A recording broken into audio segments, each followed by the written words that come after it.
For ladies, those of you at home are feeling maybe a little less fit, this doesn't really seem to be your scene.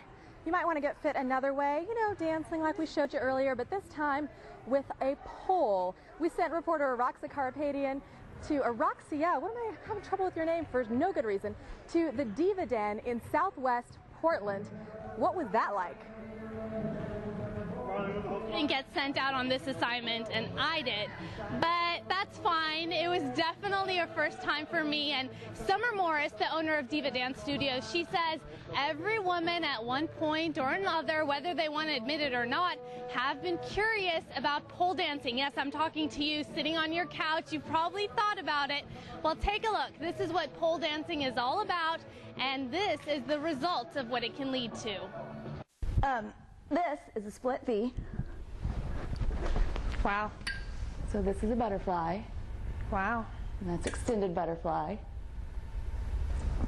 And how long did it take you to do all this? I've been doing this for about 4 years now.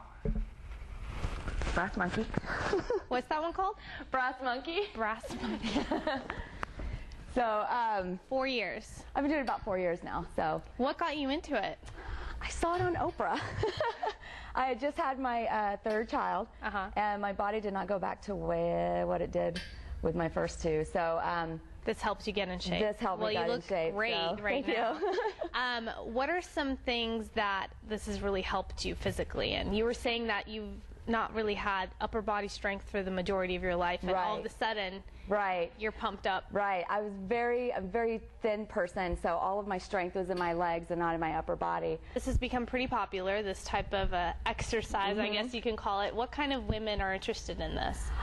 Everybody. I've got my young girls that are, you know, still in their late teens, early 20s. I've got my moms that have just had babies and they're trying to lose baby weight. I've got grandmas that come in, so I've got my 50, 60-year-olds that come in. You were saying it's actually good for people who have lower maybe back pain or problems. Well, exactly. It really strengthens your entire back. So, you know, with my fibromyalgia, most of my pain was in my upper back, but I did have a little bit of lower back issues, and so now my whole back is really nice and muscular. So in 4 years, will I be able to do what you just did? Oh, absolutely. You could probably do that within a year or two. You practice like every day, or? No, when I first got it, I was quite addicted, and I couldn't walk past my pole at home, and I'd have to do a little swing. But, you know, now I do it about 2 or 3 times a week, so, but anybody could get to what I just did in about a year and a half, just once a week even. Okay. All right, so let's start with the basics. One thing you have to kind of overcome is that fear of falling, which you may not realize that you even have it, but I tell people you're only a foot off the ground. Okay. So when you fall, as soon as you fall, you just pick it up and put it behind. Okay. And once you get it, you get it. Your brain gets it, and it's like, oh, that's not so bad. All right, show me something else that's kind of basic. Something else that's kind of basic is the pinwheel. Okay. So what we're going to do is we have to do this from a walk. Okay. So we're going to stand in the same position. You're going to step right, left, right, and on the last step, you're going to grab across and hook that leg. Now, instead of your right leg coming up behind the pole, it's going to come out to the side and slightly back. Okay? So watch me first. You're going to go right, left, right, grab, slide the top hand up, hook it, and go. And then just bring the right leg behind. So come up on your toes. Here we go.